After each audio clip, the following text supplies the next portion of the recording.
Right now in Atlanta, Georgia, ladies and gentlemen, believe it or not, Xzibit joins me right here from West Coast to East Coast. Man, it's great to see you here. Hey, thanks, Bobby, man. Nice to see you. Hey, I apologize to you. You know, we were kind of scheduled for this thing, I think, last night, and I was late today. He's been waiting on me for like 2 or 3 hours, ladies and gentlemen. I apologize. No, it's all good, man. Things to do. Man, it's all good, man. I thank you for having me on your show. Well, I tell you, it's an honor to have you here. You know, like I said, we've been on the air for about 28 years, and I think I've got all of your stuff in the files somewhere. You know, I have to ask you about making music videos these days. What's so different besides the technology? I mean, the technology's different. The budgets are getting smaller as things consolidate, as the mergers happen with the major labels.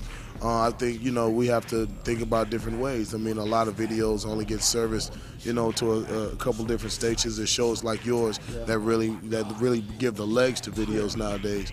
But it's like, you know, you have to be considerate of the fact that, you know, things are changing, the times are changing, and, you know, it's a different time. You know, talking about music videos and the music industry these days, how do you see Atlanta here growing? You see Atlanta's on the map everywhere now. I mean, what it is what we saw is from back in the day where it was just East Coast, West Coast, and then we saw the South, you know, not only create an audience, but create a platform for other artists to come out the South. And what they do in the South is, you know, very admirable, and we should take heed to it in the West. Because they support their own, you know. They come out and you see numbers coming from, you know, from the South that don't come from anywhere else. So I think the South is definitely set the example and set the tone for what other regions need to be doing.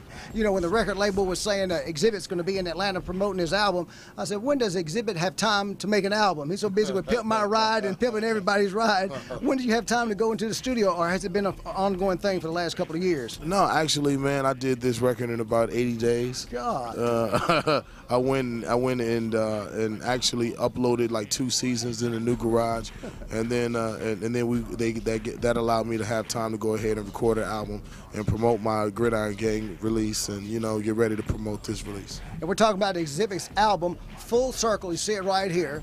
Where'd you shoot the video? Was it in L.A. or? No, actually, we went to Canada to shoot. Is that right? Yeah, we went to Canada. Everything's cheaper in Canada. They got free health care. You know what I'm saying? I know what you're saying. Golly. Well, man, I tell you, and so what else is on this album? You got any collaborations with anybody? Well, I mean, I definitely got actually, I went to New York. I enlisted the direction of Keith Shockley as my executive producer. And then on top of that, you know, I went back to L.A., got Jelly Roll as also one of my executive producers. So I got new fresh ideas and fresh ears on the album. As far as guest appearances, I got The Game, T-Pain, I got Daz and Corrupt on there, I got Too Short on there, I got King T and DJ Quick.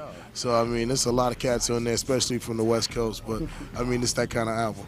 You know, Xzibit, like I said, you know, you get so much respect. I mean, of course, in Pimp My Ride, everybody just loves you. I mean, especially they love to see you come at the front door. Yeah. They know you're going to get their car fixed or something like that.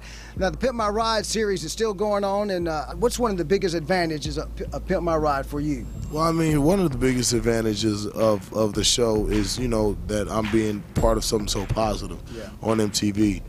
Usually those programs are based on, you know, somebody else's expense or, you know, somebody else's time, or I mean, it's rare where you get to see a show that has so much positive impact across the board, and it reaches so many demographics. The visibility is different too. But once again, I tell you, like I said, it's an honor to have you, and thank you very much for your time. Come on, Maybe Bobby. We'll see you back. And when I get back out to L.A. for our show out there, I'm gonna hook you up. I'm gonna man, come on, man. I'm gonna help you pimp a ride out there. Ladies and gentlemen, once again, the wonderful Xzibit. Thank you.